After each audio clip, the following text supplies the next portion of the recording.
हाँ दोस्तों, आज हम आपको ये बताते हैं कि मिस्टर बीस्ट ने एक लड़के को चैलेंज दिया था कि आप इसको पास कर सकेंगे तो मैं आपको 2.5 लाख दूंगा।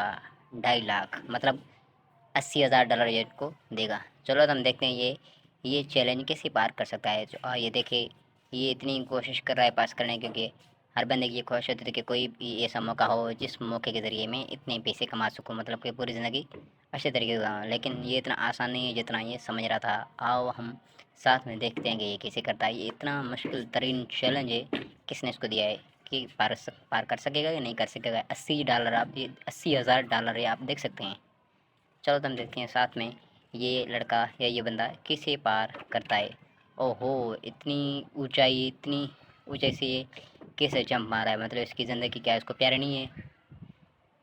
नहीं, ज़िंदगी तो हर सबको प्यारी थी, लेकिन कोई हर बंदा चाहता है कि कोई ऐसा मौका हो जिसको मैं पार को। ये बहुत बड़ा लंबा, मतलब फासले वाला ये जंप है, ये ये अब पार करेगा। चलो तो हम देखते हैं पार करता है या नहीं कर सकता। इसका पहला है चैलेंज है। ओह हो, वाह वाह, वेरी नाइस। ये इसका पहला चैलेंज है, पहला पड़ाव जिसको हम बोल सकते हैं। ये उसको उसने अभी पार कर लिया। कांग्रेचुलेशन। ये तो आसान था, लेकिन